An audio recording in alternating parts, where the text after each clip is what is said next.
Well, hey, it's Elicia, and we're going to be seeking truth today.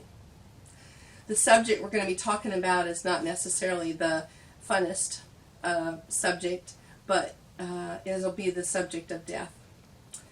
I recently lost a family member, and so it made me start thinking about death and how do you deal with that, or how do you cope with that?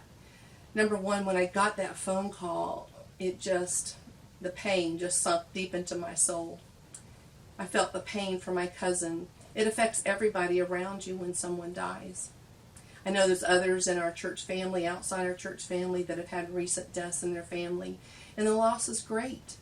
It's tough.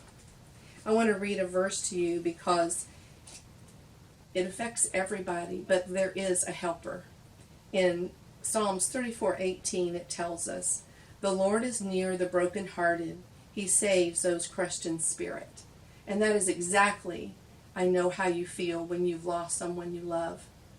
There's also, God is there for you, but also in Corinthians it tells us and reminds us how we as people are supposed to behave, act in times like that. And it's 2 Corinthians 1:4. He comforts us in all our afflictions, so that we may be able to comfort those who are in any kind of affliction through the comfort we ourselves receive from God.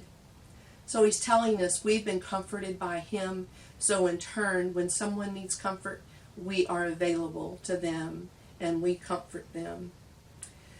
Part of going through a loss is it conjures up a lot of memories, makes you start thinking about your family. I was thinking about my whole family, and I come from a long line of, I'm going to say it, strong, determined, loving, but feisty people.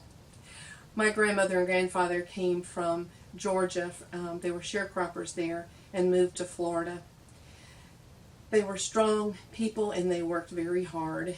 And the one that kind of sticks out to my mind was my grandmother.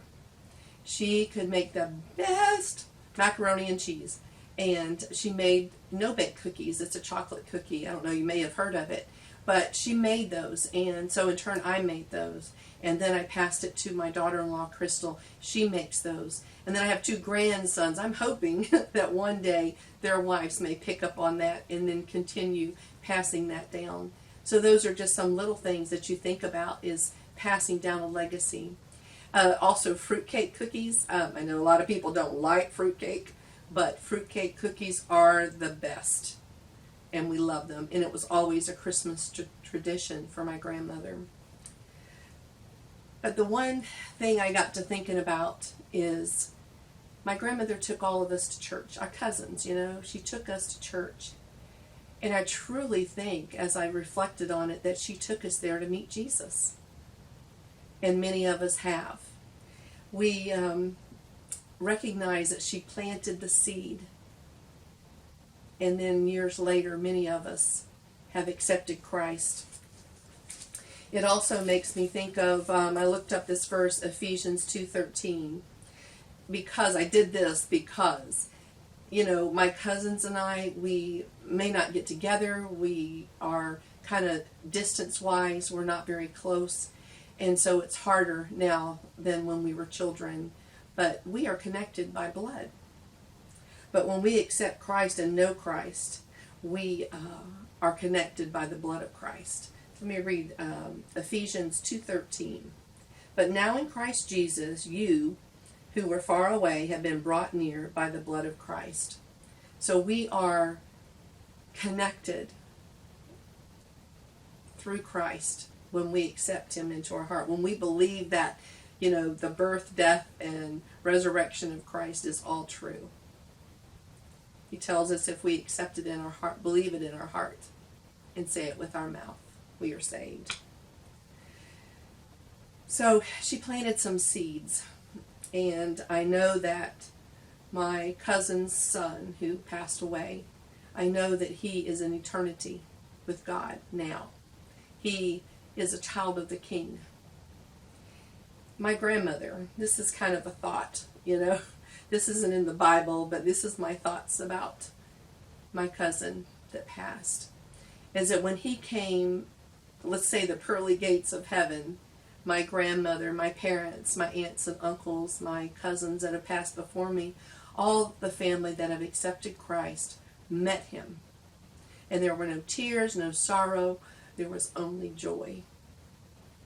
And that made me feel good. That gave me comfort. If you look in Revelations, let's see, 21:27, it tells us when we have accepted Christ, we are in the Lamb's book of life. And my cousin is there today.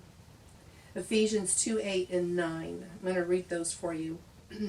For you are saved by grace through faith, and this is not from yourselves, it is a gift of God, not from works, so that no one may boast. So in July, my cousin accepted Christ, so I know that he is in the Lamb's book of life. He answered the call from God. He said, I believe. So, I always like to apply something to my life when I come up with a thought like that. My grandmother took us to church. I believe she introduced us to Jesus. Why don't we take somebody to church today, tomorrow, next Sunday, and let them be introduced to Jesus? I hope that gives you some things to ponder. So take someone to church and let them meet Jesus. You guys have a great week, and we'll catch you on the other side. See you later.